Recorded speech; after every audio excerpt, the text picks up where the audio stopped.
오늘 우리는 하나님의 사랑에 대해서 좀 살펴보려고 합니다. 성도 여러분, 하나님께서 죄인을 구원하실 때 무엇을 가장 중요하게 생각하실까요? 우리의 순종일까요? 우리의 경건함일까요? 무엇일까요? 그런 것들이 아닙니다. 하나님의 입장에서 볼 때는 가장 중요한 것이 당신의 사랑을 우리에게 보여주고 전달하는 것입니다. 왜 그럴까요?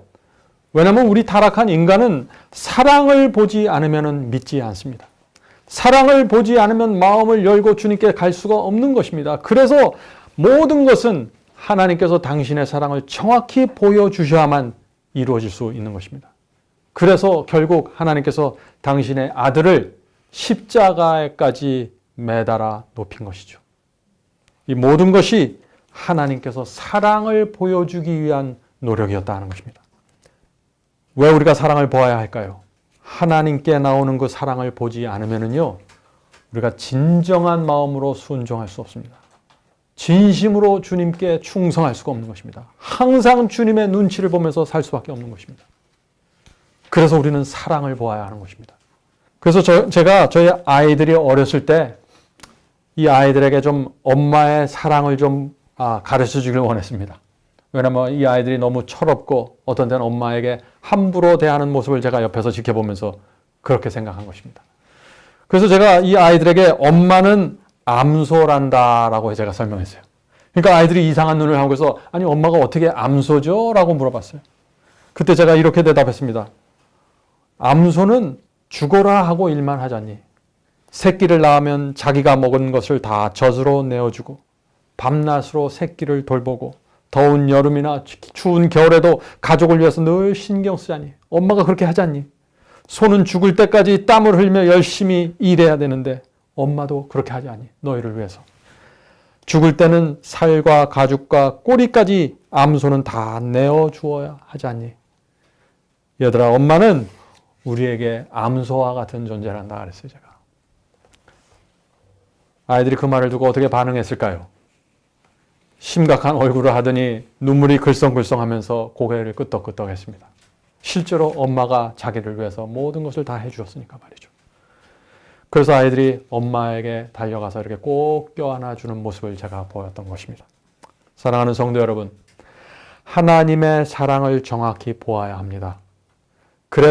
그래야만 우리가 하나님을 믿으면서 그분께 달려가게 되고 그분에 안길 수 있는 것이죠. 하나님의 사랑을 모르면 그런 관계가 맺어질 수 없는 것입니다. 우리처럼 의의 표준이 높고 거룩한 승리의 경험을 강조하는 그런 성도들일수록 하나님의 사랑을 붙잡고 매달려야 하는 것입니다. 많은 사람들이 하나님을 향해 이런 질문을 합니다. 하나님, 우리 모습을 보면 참 염치 없고 한심한데 왜 우리를 사랑하십니까? 왜 하늘을 버리고 이 땅에 오셨나요? 왜 우리를 위해서 가난하고 먼지 나는 유대 땅까지 찾아오셨습니까? 왜 바리새인들의 조롱을 참고 계십니까? 왜 아무 저항도 하지 않고 십자가에 달리셨습니까?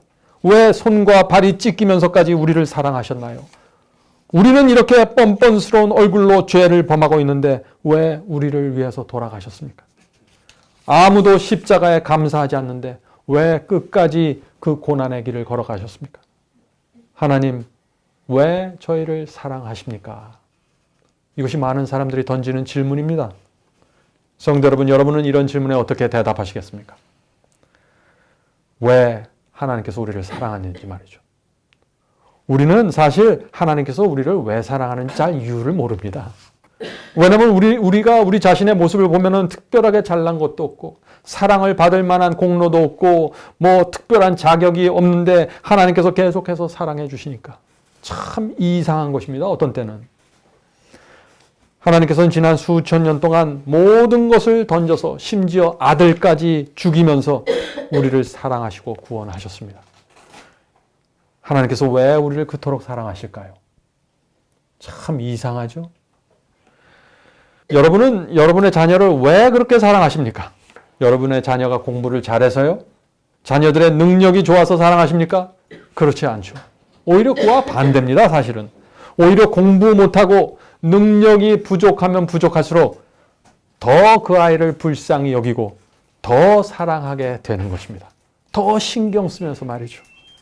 세상살이가 힘들어서 고민하는 자녀를 보면 우리 부모의 마음이 어떻습니까? 가슴이 미어지죠. 너무 불쌍해서 말이죠.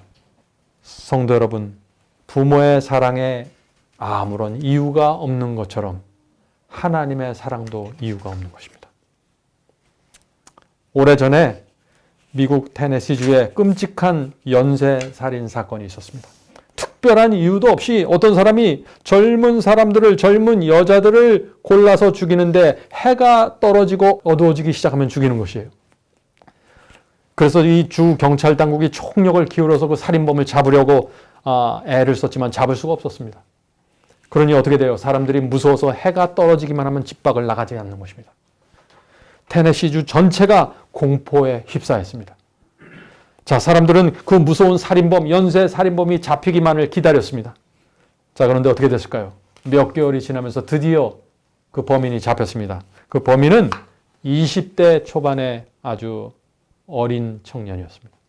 그 청년은 어렸을 때부터 외롭게 자랐다고 했습니다. 가까운 친구가 없었습니다.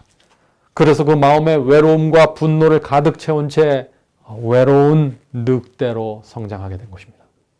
그가 체포되었습니다. 뉴스와 신문이 앞을 다투어 그에 대한 기사를 보도하기 시작했습니다. 온 테네시주 사람들이 분노했습니다. 모든 사람들이 어떻게 했을까요? 그를 향해서 욕을 했고 저주를 했습니다. 자, 그런데 아주 특별한 기사와 사진이 신문에 올라오게 되었는데 그 사진이 어떤 사진일까요? 그 연쇄 살인범의 어머니가 아들을 껴안고 흐느끼는 사진이었습니다. 어머니는 그 수갑을 찬 채 그 죄수복을 입고 걸어가는 아들에게 달려가서 그 가슴에 얼굴을 부비고 이렇게 말합니다. 아들아, 나는 너를 사랑한다. 정말 미안하다. 어머니는 그 주변 사람들의 시선을 의식하지 않고 경찰이 말리는 그 손도 뿌리치고 아들에게 달려간 것입니다. 그래서 엉엉 울면서 미안하다는 말만 계속하는 것이에요. 비록 자식이 1000번, 10,000번 죽을 죄를 범했을지라도 어머니 속에서부터 솟구쳐 올라오는 그 본능적인 사랑은 아무도 막을 수 없는 것입니다. 온 세상이 연쇄살인범을 비난하고 분노했지만 어머니에게서 나오는 태도는 전혀 달랐습니다. 어떻게 이럴 수 있을까요? 본능적인 사랑입니다. 성도 여러분, 하나님의 사랑도 본능적인 사랑입니다. 어떤 조건과 규격이 맞춰져야만 나오는 사랑이 아니라 본능적인 사랑이라는 것입니다. 바로 그 하나님의 사랑이 그 아버지의 본능에서 나오는 것입니다. 하나님은 우리를 만드시고 낳으신 분이십니다. 그래서 우리는 그분을 아버지라고 부르죠. 그래서 하나님 속에는 우리를 향한, 자식들을 향한 본능적인 사랑이 있는 것입니다. 성도 여러분, 이 하나님의 사랑이 아버지의 본능에서 나온다는 사실이 우리에게 유일한 소망이 되는 것입니다. 왜냐하면 구원은 하나님의 사랑에서 이루어지는 것이기 때문에 그렇죠. 그래서 우리는 어떤 상황에서도 소망을 잃을 필요가 없습니다. 왜요? 하나님께서 우리의 성품과 우리의 노력 때문에 사랑하는 것이 아니라 하나님이 내 아버지이기 때문에 사랑하는 것이기 때문에 그렇다는 것입니다. 저는 이 말씀을 생각할 때마다 제 마음에 큰 위로가 생기는 것입니다. 그래서 멸망을 향해 달려가는 죄인들과 악인들을 못 본 척하고 지나갈 수가 없는 것입니다. 우리 하나님께서 말이죠. 그래서 십자가에 당신의 아들을 매달기까지 우리를 사랑하시는 것입니다. 왜? 이것은 본능에서 나오는 것이기 때문에.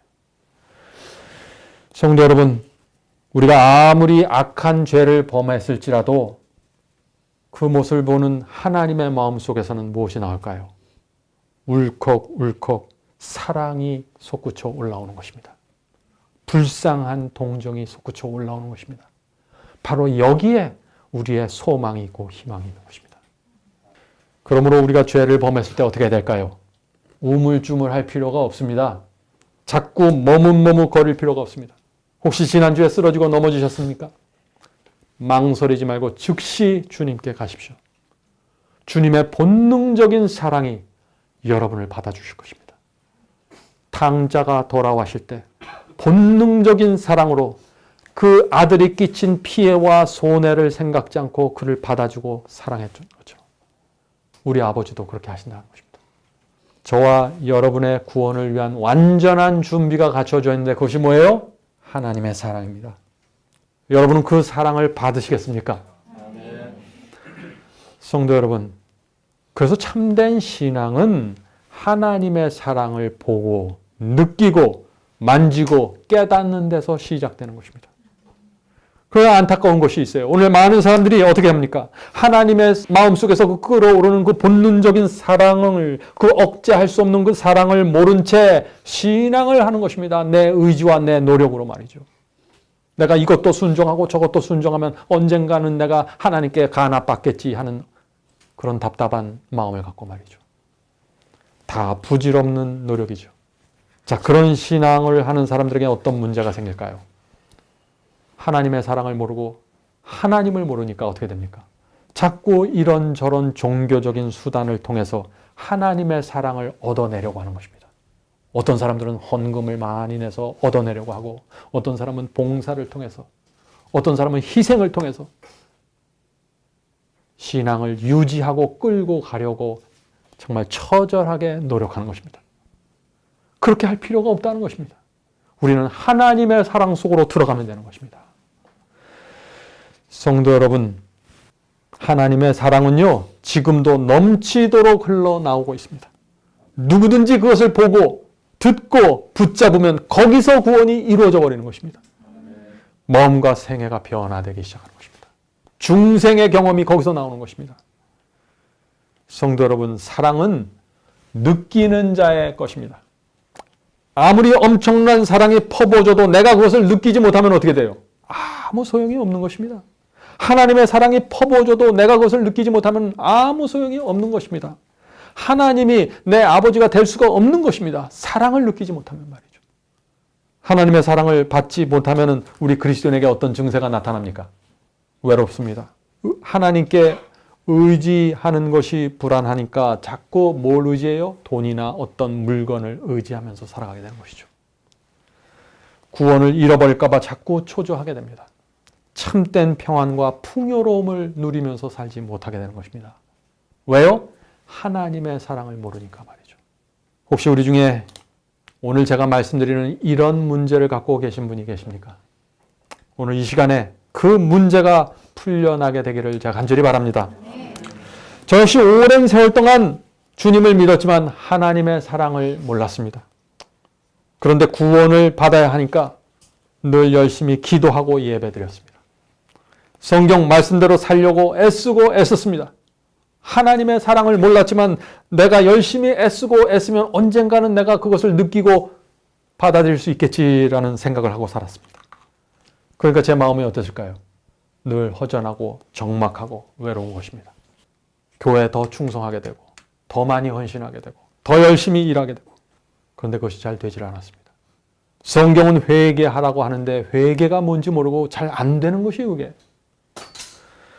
성경은 그리스도의 장성한 분량까지 잘하라고 말하고 있는데 그것이 무엇인지 모르는 것입니다. 늘 가슴이 답답할 수밖에 없는 것입니다. 그러다가 아기를 갖게 되었습니다. 아이들이 나왔습니다. 아버지가 되면서 사랑이 무엇인지 조금씩 이해하게 됐습니다. 아버지의 사랑을 말이죠. 제가 어떻게 알게 되었을까요? 제가 낳은 아기가, 제가 낳은 아이들이 저를 등지는 것입니다. 제 말을 듣지 않는 것입니다. 내 뜻을 거절하는 것입니다. 내 사랑과 지혜를 거절하는 것이에요. 선을 버리고 악을 선택하는 것입니다. 그때마다 제 마음이 얼마나 아팠을까요? 그때마다 저는 하나님을 생각하게 되었습니다. 하나님의 심정을 헤아리게 됐습니다. 오랜 세월 동안 저 때문에 마음 아파했을 주님을 생각하게 되었습니다.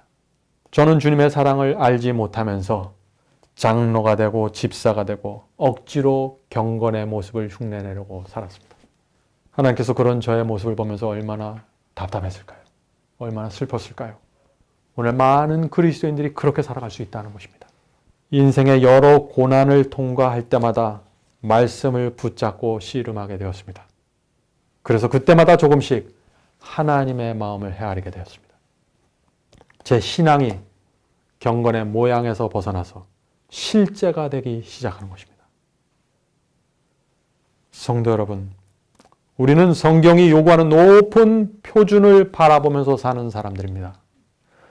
예수님이 우리의 모본이 되신다고 믿는 사람들입니다. 우리는 주께서 가신 좁은 길을 따라가겠다고 서약한 사람들입니다. 죄와 세상을 이기라고 승리하라고 말씀하시는 하나님의 명령이 날마다 우리의 가슴을 치고 있습니다. 그런데 우리가 하나님의 사랑을 모르면은 참 힘든 상황이 되는 것입니다. 어떤 문제가 생길까요? 좌절하게 생깁니다. 우리가 실패하고 넘어질 때마다 자꾸 내 자신을 원망하게 되는 것입니다. 교회는 열심히 다니는데 참된 신앙을 놓친 채 살아가게 된다는 것입니다. 그러므로 우리가 진리를 사모하고 하나님의 거룩함을 사모할 때 반드시 기억해야 할 것이 있는데 그것이 무엇일까요? 하나님은 우리의 아버지고 내 신랑이라는 사실입니다. 성도 여러분, 우리가 이런 신앙을 갖지 않으면요, 참 문제가 생깁니다. 죄를 범할 때마다 하나님을 피하게 되고 눈치를 살피면서 살아가게 되는 것입니다. 하나님 앞에 나가 죄를 고백할 수가 없는 것입니다. 늘 뒷걸음치면서 살게 되는 것입니다. 구약시대에 이 사람들이 죄를 범하면은 어떻게 했습니까? 양을 끌고 어디로 갔죠? 성소로 갔습니다. 왜 그랬을까요? 어린 양 대신 그리스도를 죽여서 죄를 용서받고 싶기 때문입니다. 그것이 성소입니다. 성소에서 죽임을 당한 그 양의 고기와 기름은 어떻게 했습니까? 그 당시 성소 제도에서 번제단에 올려서 태웠죠. 우리가 아는 대로 이 번제단은 예수님의 죽음, 십자가를 상징하는 것입니다. 자, 그런데 왜 양을 불로 그 번제단에서 태웠을까요? 오늘 우리가 이 문제를 좀 살펴보려고 하는 것입니다. 양의 피를 받은 이 제사장은 어디로 갑니까? 성소 첫 번째 칸으로 들어가서 지성소를 향해서 피를 뿌리는 것입니다. 자, 그것이 무슨 장면입니까? 무슨 뜻입니까? 지성소는 하나님께서 하나님의 임재가 계시는 곳이죠. 다시 말해서 죄를 범할 때마다 아들의 피가 아버지를 향해서 뿌려지는 것입니다. 성소 안에서. 무슨 뜻인가요? 하나님께서 1년 365일 아들의 피가 뿌려지는 것을 보면서 그 몸이 타는 냄새를 맡으면서 지성소에서 앉아 계시는 것입니다. 우리가 믿는 하나님이 이런 하나님입니다, 여러분. 이 세상에 어떤 신이 이런 신이 있을까요? 자신의 아들을 날마다 죽이는 하나님. 죄인을 구원하기 위해서 말이죠.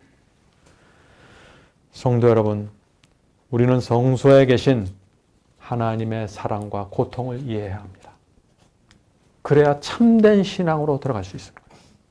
더 이상 내 노력과 내 의지로만 이루려고 하지 않고 하나님의 사랑에 기대어 사는 방법을 배워야 하는 것입니다. 우리는 성소에서 하나님이 어떤 분인지 볼 수 있습니다. 그것이 하나님께서 성소를 세우신 이유이고 목적이라는 것입니다.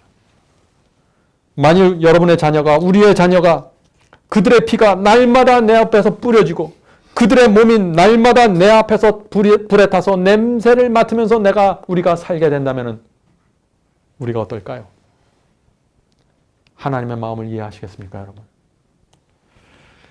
하나님께서 왜 성소 제도를 주셨습니까? 죄인이 양을 죽이고 피를 뿌릴 때마다 부디 이 죄인들이 하나님의 사랑과 고통을 이해하게 되기를 바라는 것입니다. 그래야만 이들이 회개하고 죄를 버리는 역사가 이루어지기 때문이죠. 그것이 없으면 안 되는 것입니다. 지금도 마찬가지입니다. 하나님께서는 옛날 성소에서 하셨던 것처럼 아들의 피를 통해서 우리의 죄를 용서해 주고 계신 것입니다. 우리가 그런 하나님의 사랑을 어떻게 대해야 할까요? 오늘 이 시간 우리는 하나님의 사랑을 명상하면서 좀 말씀을 따라오게 되기를 제가 간절히 바라는 것입니다. 성도 여러분, 우리가 만일 하나님이 정말 어떤 분인지를 알면은 우리의 생애가 완전히 달라지게 되는 것입니다. 풍성한 열매가 맺히게 되는 것입니다. 아주 자연스럽게 말이죠. 그래서 요한복음 17장 3절에 유명한 말씀이 있죠. 요한복음 17장 3절입니다.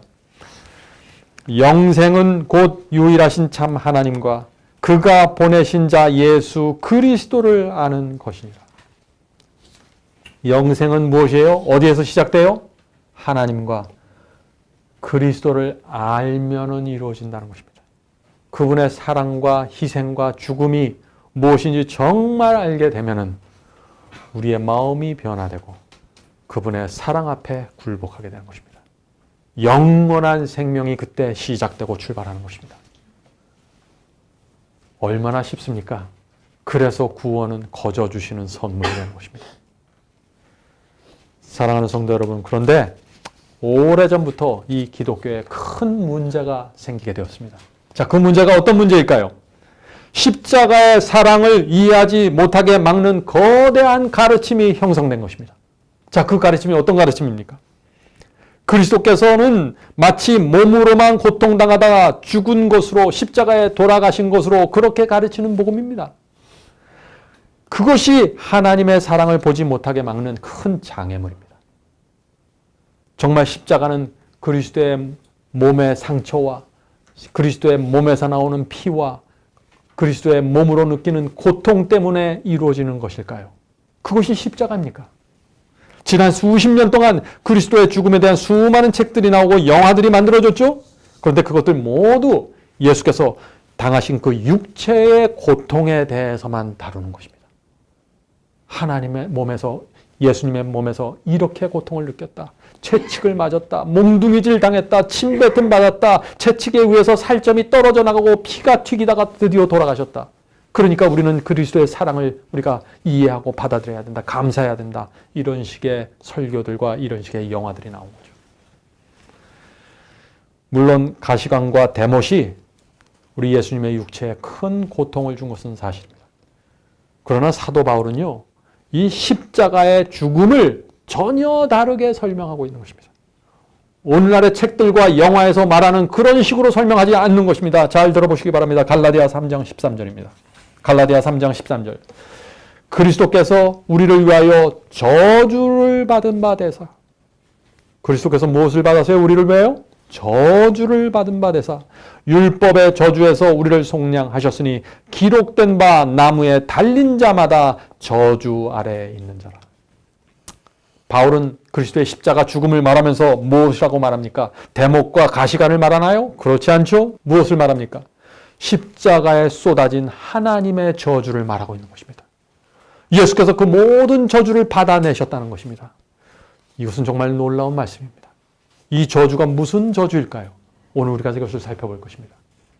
성도 여러분, 우리의 구원은요, 로마 군인들이 그리스도를 나무에 못 박았기 때문에 이루어지는 것이 아니에요.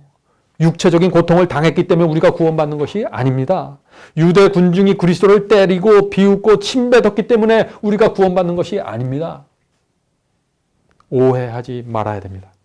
우리가 범한 죄의 값은 그리스도의 육체의 고통으로 지불될 수 있는 것이 아닙니다. 우리가 구원받는 이유가 그럼 무엇일까요? 우리 죄를 짊어진 그리스도께서 바울이 말한 것처럼 나무에 매달려서 하나님의 저주와 진노를 받으셨기 때문에 이루어지는 것입니다. 끝까지 포기하지 않고 하나님의 진노를 받아내셨기 때문에 내가 끝까지 이 길을 가기로 결정했기 때문에 예수께서 그런 결정과 그런 심령을 가졌기 때문에 우리가 구원을 받게 된 것입니다. 이것이 예수님의 사랑입니다. 예수님은 한 번도 죄를 범한 적이 없죠. 순결한 마음을 가진 분입니다. 그런 분이 나무에 달려서 온 인류의 죄를 짊어지신 것입니다. 그때 어떤 일이 생겼을까요? 죄가 그 예수님의 영혼에 엄습했습니다. 자, 그 말씀을 읽어보죠. 고린도후서 5장 21절입니다. 고린도후서 5장 21절. 하나님이 죄를 알지도 못한 자로, 그리스도는 죄를 알지도 못하죠? 죄를 알지도 못한 자로 우리를 대신해서 죄를 삼으신 것은, 자, 영어로 made him to be sin입니다. made him to be sin. 무슨 말인가요? 그리스도께서 우리를 위해서 죄가 되셨다는 것입니다. 그리스도께서 우리를 위해서 죄가 되셨다는 것입니다. 다시 말해서 계속해서 읽어보죠. 우리로 하여금 저희 안에서 하나님의 의가 되게 하려 하심이니라. 자, 이건 놀라운 말씀입니다. 바울은 그리스도께서 우리를 위해서 죄 자체가 되셨다고 지금 말하는 것입니다. 죄를 짊어졌을 뿐만 아니라 예수께서 우리의 죄 자체가 되셨다는 것입니다. 자, 이것이 무슨 뜻입니까? 어떻게 그런 일이 생길 수 있을까요? 죄는 우리가 졌는데 어떻게 예수님이 죄 자체가 되실 수 있을까요? 굉장히 중요한 질문입니다. 인류의 수많은 죄가 그리스도께 얹혀졌습니다. 그래서 침례 요한이 뭐라 그랬죠? 보라, 이는 세상 죄를 지고 가는 어린 양이로라 라고 말씀하셨죠. 모든 죄가, 세상의 모든 죄가 어린 양 그리스도께 얹혀졌습니다. 그때 그 죄들이 주님의 마음과 영혼을 파고드는 것입니다. 죄가 얹혀지고 죄를 짊어지면은 그냥 마음이 평안한 상태에서 죄만 짊어진 것이 아닙니다. 여러분의 자녀들이 수치스러운 죄들이, 공개된 죄들이 여러분의 부모에 얹혀졌다고 생각해 보시오. 여러분의 마음이 편하겠어요? 마음에 평안이 없어지고 두려움이 생기고 염려가 생기는 것입니다. 그것이 죄가 얹혀졌을 때 우리 속에 일어나는 변화라는 것입니다. 한 번도 죄를 범한 적이 없는 그리스도께서 간음죄를 느끼게 되는 것입니다. 사기죄를 느끼게 되는 것입니다. 죄가 얹혀짐으로써 말이죠. 마치 자신이 죄를 범한 것처럼 그 영혼이 고통당하는 것입니다. 죄를 범했을 때 느끼는 그 부끄러움과 수치를 예수께서 몸으로 직접 느끼셨다는 것입니다. 그것이 그리스도께서 우리를 위해서 죄가 되셨다는 말씀의 의미라는 것입니다.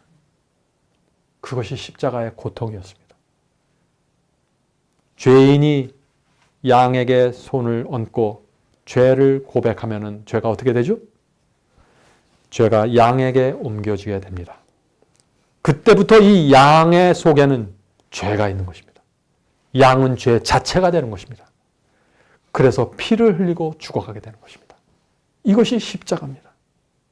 이 죄가 된 고기와 기름은 또 어떻게 한다고 했습니까? 번제단에 올려져서 불로 태워진다고 했죠? 그것이 무슨 뜻입니까? 그 죄를 향해서 쏟아지는 그 하나님의 저주와 진노를 상징하는 것입니다. 예수께서 그렇게 돌아가신 것입니다.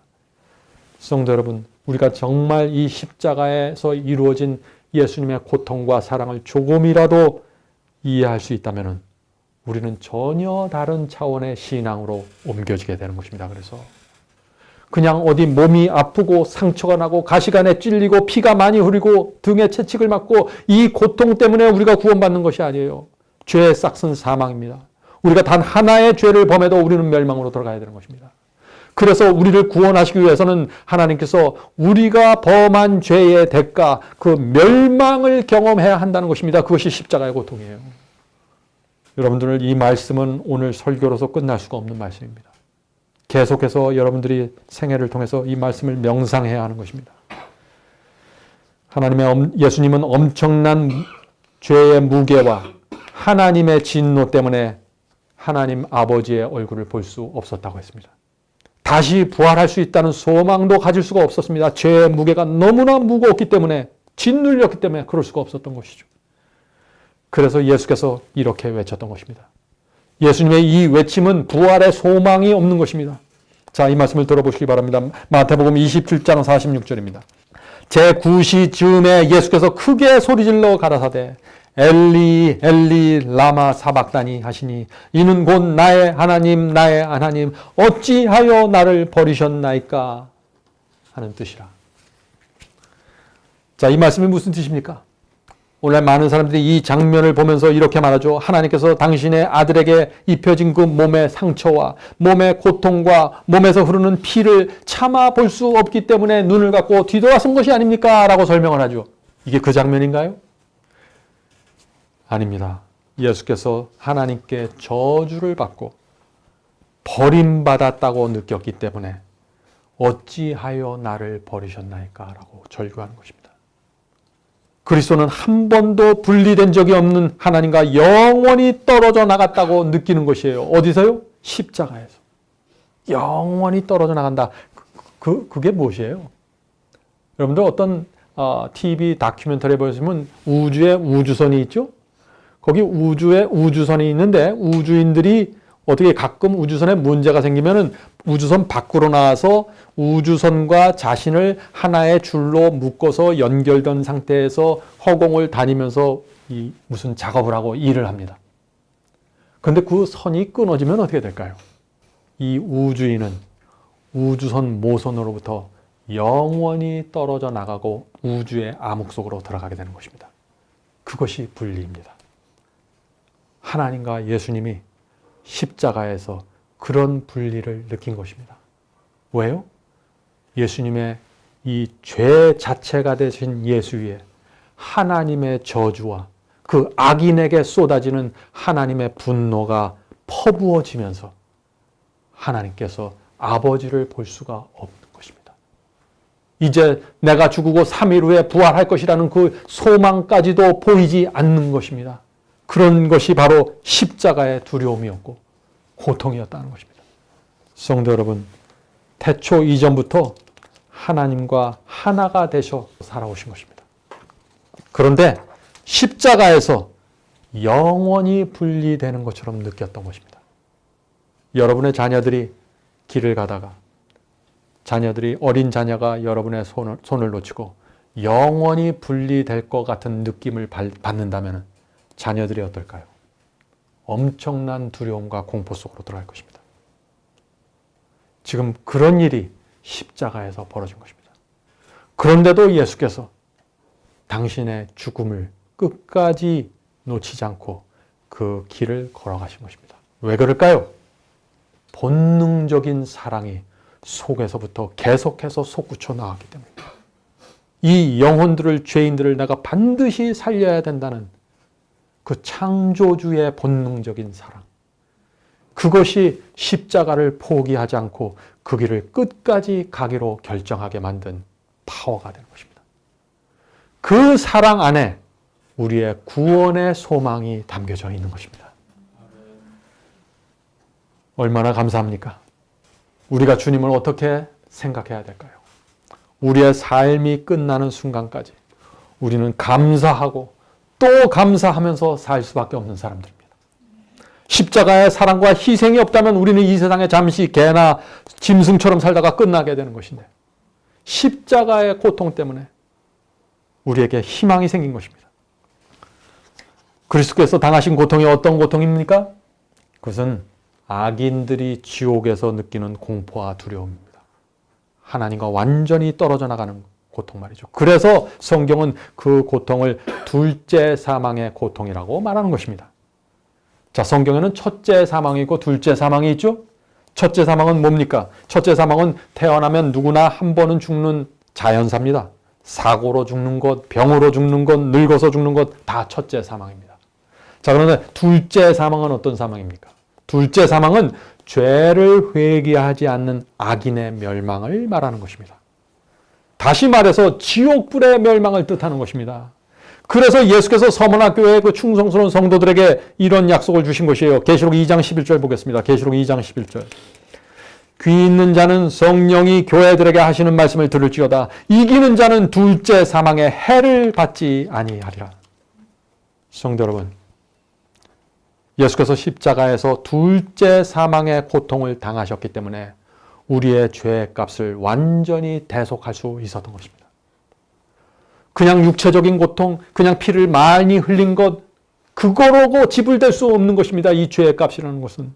둘째 사망의 고통이 있어야만 죄의 값이 치러질 수 있는 것입니다. 그래서 예수의 죽음은, 예수님의 희생은 둘째 사망이라고 말하는 것입니다. 성도 여러분, 예수님은 아무런 소망 없이 죽어가는 악인의 멸망과 두려움을 경험했던 것입니다. 그런 두려움 속에서도, 그런 경험 속에서도 여전히 우리에 대한 사랑의 줄을 놓지 않으신 것입니다. 우리가 그 사랑 앞에 굴복하게 되는 것입니다. 그래서 우리는 사랑을 아는 것이 유일한 소망이 되는 것입니다. 성도 여러분, 우리가 어떻게 그 위대한 사랑을 외면할 수 있을까요? 저와 여러분을 살리기 위해서 홀로 우주에 서서 하나님의 진노와 저주를 받은 신음하면서 죽어간 그 예수님을 어떻게 우리가 모른 척하면서 살 수 있습니까? 어떻게 우리가 세상을 즐기며 그냥 내 마음대로 살 수 있습니까? 그럴 수 없는 것이죠. 우리의 숨이 끊어지는 순간까지 우리는 빚진 자로 살아야 하는 것입니다. 첫째 사망에 대해서 생각해 보죠. 아무리 예수를 잘 믿어도 죽습니다. 아무리 의롭게 살아도 첫째 사망을 피할 수 없습니다. 그런데 둘째 사망, 이 두려운 둘째 사망은, 지옥불의 멸망은 피할 수 있는 것입니다. 예수님이 있기 때문에 피할 수 있는 것이죠. 누구든지 주님을 믿고 진리를 따라서 좁은 길을 걸어가면 둘째 사망의 해를 당하지 않는다는 것이 성경의 약속입니다. 얼마나 감사합니까? 성도 여러분, 오늘 많은 사람들이 이런 말을 하죠. 나는 예수가 죽었을 때 그 자리에 없었습니다. 나는 예수를 죽이지 않았습니다. 그렇게 말합니다. 그러나 우리는 그렇게 말할 수가 없는 것입니다. 저와 여러분의 죄가 어린 양 예수를 죽였기 때문입니다. 우리 죄가 그 몸을 찢고 피를 뿌리게 만든 것입니다. 우리 죄가 그리스도의 영혼을 지옥의 저주로 덮어서 그분을 두려움에 떨게 만들었던 것입니다. 그래서 예수께서 어찌하여 나를 버리셨나이까 라고 절규하면서 골고다의 길을 걸어가게 된 것이죠. 성도 여러분, 이것이 사랑입니다. 이 사랑을 받아들여야만 참된 믿음으로, 참된 신앙으로 복음의 중심으로 들어갈 수 있는 것입니다. 이거 외에 다른 길이 없습니다. 십자가의 사랑을 아는 사도 요한은요, 참된 신앙을 참 특별하게 설명했습니다. 오늘 제가 읽어드리는 이 말씀은 오늘날 기독교인들이 참 이해할 수 없고 오늘날에 나눠지고 있는 그 복음의 체계 속에서는 이런 성경절들이 굉장히 낯설게 느껴질 것입니다. 자, 이 말씀을 들어보시기 바랍니다. 요한일서 14장 15절, 너희가 나를 사랑하면 나의 계명을 지키리라. 하나님을 사랑하면 그 계명을 지킨다는 것이죠. 요한복음 14장 21절, 나의 계명을 가지고 지키는 자라야 나를 사랑하는 자니. 요한복음 14장 24절, 나를 사랑하지 아니하는 자는 내 말을 지키지 아니하나니. 요한복음 15장 14절, 나의 명하는 대로 행하면 곧 나의 친구라. 계속해서 계명에 대한 순종, 행함이 내 친구가 되는 것이고 내 사랑이 되는 것이고 연결된 것입니다. 계속해서 읽어보죠. 요한일서 2장 4절, 그를 아노라 하고 그의 계명을 지키지 아니하는 자는 어떤 자요? 거짓말하는 자요, 진리가 그 속에 있지 아니하되. 요한일서 2장 5절, 누구든지 그의 말씀을 지키는 자는 하나님의 참사랑이 참으로 그 속에서 온전케 되었나니 이로써 우리가 저 안에 있는 줄을 아노라. 우리가 그리스도 안에 있는 줄 우리가 어떻게 알 수 있습니까? 그의 말씀을 지키는 것입니다. 그의 말씀을 지키는 것이 하나님의 사랑이 참으로 내 속에서 온전케 되었다는 증거가 되는 것입니다. 얼마나 분명합니까? 요한일서 5장 3절 읽겠습니다. 하나님을 사랑하는 것은 이것이니 우리가 그의 계명들을 지키는 것이라. 그의 계명들은 무거운 것이 아니로되. 성도 여러분, 지금 사도 요한이 무엇을 말하고 있는 것입니까? 십자가 사랑을 아는 사람은 결코 하나님의 말씀과 계명을 무시하거나 거절하거나 불순종할 수 없다는 얘기입니다.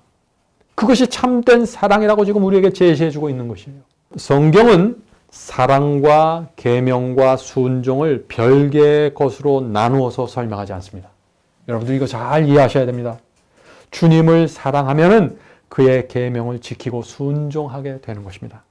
십자가의 은혜를 입으면은 주님의 말씀을 죽기까지 따르게 되는 것입니다. 모든 것은 하나의 열매 속에서 맺혀지는 것입니다.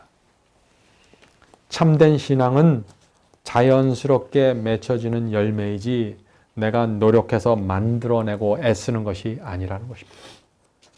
그래서 주님을 사랑하면 계명이 무겁게 느끼지 않게 된다고 말하는 것이죠. 성도 여러분, 우리가 정말 그리스도를 바라보면은 그래서 회개하게 되는 것입니다. 내 마음이 변화하게 되는 것입니다. 그런데 채찍과 가시관 때문에 고통당하다가 피를 많이 흘리고 처참하게 죽는 그런 그리스도를 바라보면 변화가 되질 않습니다. 변화의 폭이 아주 얄팍하게 이루어진다는 것입니다. 왜냐하면 십자가의 사랑은 그것이 아니기 때문입니다. 물론 육체적인 고통도 포함이 됩니다. 그러나 그게 전체가 아니라 정말 중요한 것은 예수께서 십자가에서 당한 영혼의 고통이었다는 것입니다.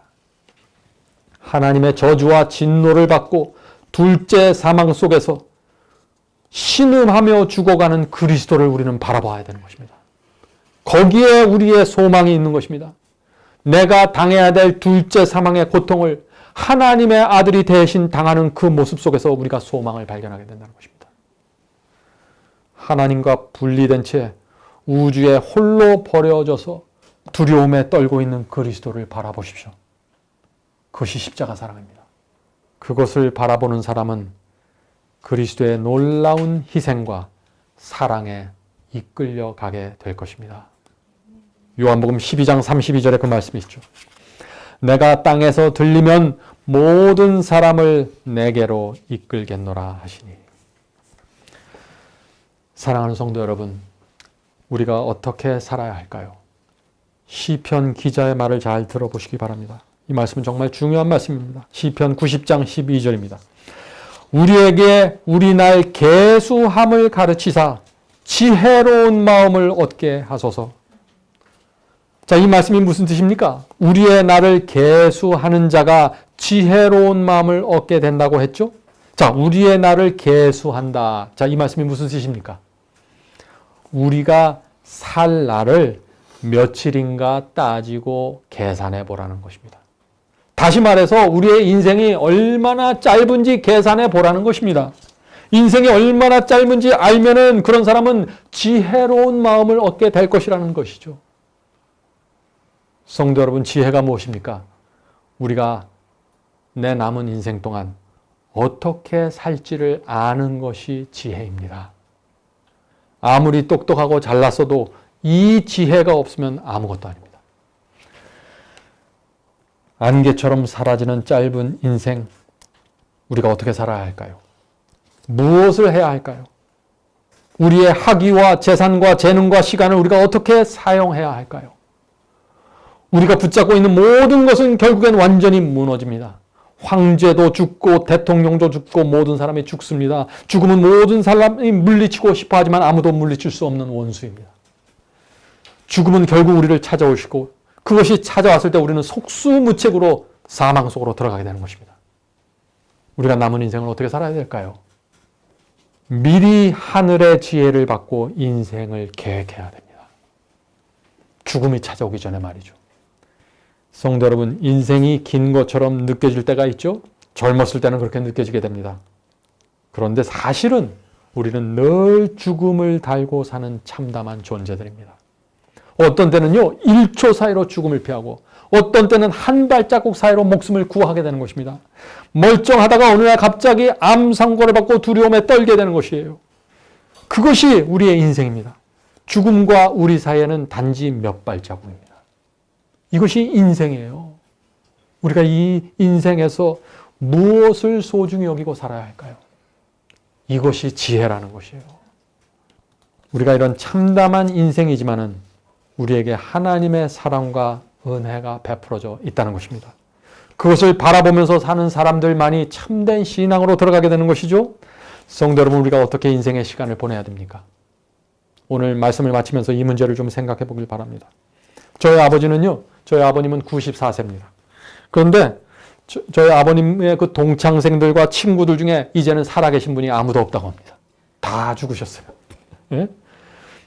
100년이 지나기 전에 한 세대가 무덤 속으로 들어간 것입니다.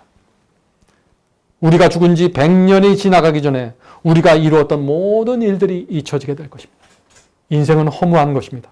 우리의 가족도 친구도 재산도 우리가 단 한 번만이라도 만져본 물건들도 다 사라지게 되는 것입니다. 우리가 무엇에 애착심을 가져야 될까요? 인생은 허망한 것이죠. 그러나 소망이 있다는 것입니다. 요한복음 8장 51절입니다. 어떤 사람이 소망을 갖고 있는지 요한복음 8장 51절입니다. 진실로 진실로 너희에게 이르노니 사람이 내 말을 지키면 영원히 죽음을 보지 아니하리라. 오직 예수님의 말씀을 지키며 순종하는 성도들이 영원히 살게 될 것입니다. 오늘 교회에서 말하는 것처럼 예수 믿기만 하면 누구나 영생 얻는 것이 절대 아닙니다. 그분의 말씀을 붙잡고 지켜야 사는 것입니다. 십자가 앞에서 그분의 사랑을 본 사람들은 누구나 그분의 말씀을 붙잡고 살아가야 될 것입니다. 그 마음속에 감사와 충성으로 채워지게 될 것이죠. 성도 여러분, 우리는 정직해야 됩니다. 우리가 모른 척하고 사는 것처럼 보이지만은요, 우리 모두는 압니다. 우리에게 죽음이 다가오고 있다는 사실을 말이죠. 그러므로 우리가 우리의 살날을 계획해야 되는 것입니다. 진지한 마음으로. 많은 사람들이 죽음을 잊으려고 하지만은 아무도 잊을 수가 없습니다. 그런데 하나님만이, 하나님의 아들만이 그 죽음을 이기게 할 수 있는 것입니다. 그분이 누굽니까? 예수님이죠. 고린도전서 15장 55절에 그래서 이런 말씀이 있는 것입니다. 이것이 우리의 간증이 되어야 되는 것입니다. 사망아 너의 승리가 어디 있느냐? 사망아 내가 쏘는 것이 어디 있느냐? 이것이 하나님께서 우리에게 주신 권세입니다. 누군지 그리스도를 붙잡고 사는 사람에게 이 권세가 주어진다는 것입니다. 지금까지 수많은 사람들이 죄에게 삼킴을 받았지만 우리는 그렇게 살 필요가 없죠. 우리 죄를 짊어지고 하늘을 향해서 외치는 주님의 음성을 좀 들어보시기 바랍니다. 주님의 음성은 이것입니다. 시편 22편 1절 2절입니다. 시편 22편 1절 2절. 내 하나님이여 내 하나님이여 어찌 나를 버리셨나이까? 어찌 나를 멀리하여 돕지 아니하옵시며 내 신음하는 소리를 듣지 아니하시나이까? 내 하나님이여 내가 낮에도 부르짖고 밤에도 잠잠치 아니하오나 응답지 아니하시나이까? 성도 여러분, 이것이 어떤 모습입니까? 하나님께 철저하게 버림받은 죄인의 모습 아닙니까? 이것이 하나님의 아들이 우리를 대신해서 둘째 사망을 경험하고 있는 모습입니다. 시편 22편은 예수님의 십자가에 대한 예언입니다. 이렇게 예언하고 있는 것입니다. 누가 이 예수님의 고통과 놀라운 희생과 사랑을 거절할 수 있을까요? 만약 어떤 사람이 멸망당한다면 그 사람은 이 십자가의 사랑을 끝까지 외면하고 은혜를 짓밟았기 때문에 받게 되는 멸망입니다. 스스로 하나님의 저주 아래 남아있기로 선택해야만 멸망당하게 되는 것입니다. 멸망도 그러므로 쉬운 것이 아닙니다. 그 엄청난 사랑을 거절하고 그 엄청난 은혜를 거절하고 무시해야만 겨우 받게 되는 것이 멸망입니다. 그러므로 성도 여러분, 이제 더 이상 의미 없는 삶을 살지 마시기 바랍니다. 그리스도께서 모든 것을 준비하셨는데 왜 우리가 스스로 멸망의 길을 걸어가야 합니까? 그렇게 할 수 없는 것이죠. 그리스도께 나오시면 됩니다. 무엇이 여러분의 마음을 머뭇거리게 만듭니까? 무엇이 여러분의 마음을 그렇게 혼란스럽게 만듭니까? 진리가 이렇게 분명한데 무엇이 여러분을 진리 앞으로 나오지 못하게 만듭니까? 그것을 내려놓으시기 바랍니다. 그리스도께 나와야 됩니다. 거기에 소망이 있는 것입니다. 우리는요, 우리의 못난 자신을 돌아보면서 자꾸 실망하지만 하늘 아버지의 본능에서 나오는 사랑은 우리를 여전히 받아주시고 우리를 여전히 인도해 주십니다. 그 사랑이 우리의 유일한 소망이 되는 것입니다. 성도 여러분, 남은 인생의 살날을 계수하면서 살아가십시오. 그것이 지혜입니다. 더 늦기 전에 내가 누구를 섬기고 어떻게 살아야 될지 결정해야 됩니다. 성령께서 우리에게 하늘의 지혜를 보여주시기를 제가 간절히 바랍니다. 하늘에 계신 아버지, 십자가는 이 세상에서 인기가 없는 것입니다. 그러나 그 십자가에서 고귀하신 주님이 돌아가셨고 둘째 사망으로부터 저희를 구원해 주셨습니다. 얼마나 감사한지 모르겠습니다. 주여. 주여, 저의 마음속에 이 죄인의 심령 속에 십자가의 사랑을 퍼부어 주시옵소서. 그것이 무엇이고 그것이 어떤 실체를 갖고 있는지 가르쳐 주시옵소서. 그래야만 저희가 그리스도인으로 살아갈 수 있습니다. 주여, 도와주시옵소서. 오랜 세월 동안 주님을 믿었지만 주님의 사랑과 희생과 죽음이 무엇인지 모른 채 내 노력과 내 의지로 살아왔습니다. 주여, 도와주시옵소서. 이제는 저희가 십자가를 통해서 흘러들어오는 생명을 받고 살 수 있도록 도와주시옵소서. 저희의 삶 속에 풍요로움이 있을 수 있도록 하여 주시고 더 이상 주님 옆에 있지만 외로움으로 살지 않도록 도와주시옵소서. 주님과 동행하고 주님과 하나가 되고 주님의 마음을 받고 살 수 있도록 도와주시옵소서. 이곳에 모인 성도들에게 함께하여 주셔서 성령으로 인도해 주시고 성령으로 그의 마음을 풍요롭게 하여 주시옵소서. 예수님의 이름으로 간절히 기도드립니다. 아멘.